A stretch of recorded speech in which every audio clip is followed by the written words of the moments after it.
দাদা ভাইয়ের আইবুড়ো ভাত পর্ব নিয়ে আসার সাথে সাথে নিজের ব্যাগটাকে সাথে করে নিয়ে আসতে কিন্তু একদম ভুলিনি। সকাল সকাল রেডি হয়ে বেরিয়ে পড়লাম পিসির বাড়ির উদ্দেশ্যেই।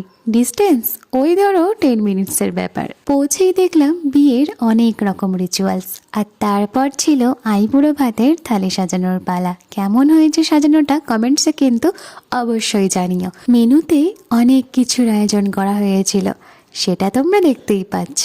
তবে এবার আমাদের পেট পুজোর পালা। প্রথমেই দিয়ে দেওয়া হয়েছিল মিনারেল ওয়াটার, তারপর চলে এলো পটল ভাজা থেকে শুরু করে আলু ভাজা, বেগুনি আর ছিল শাক।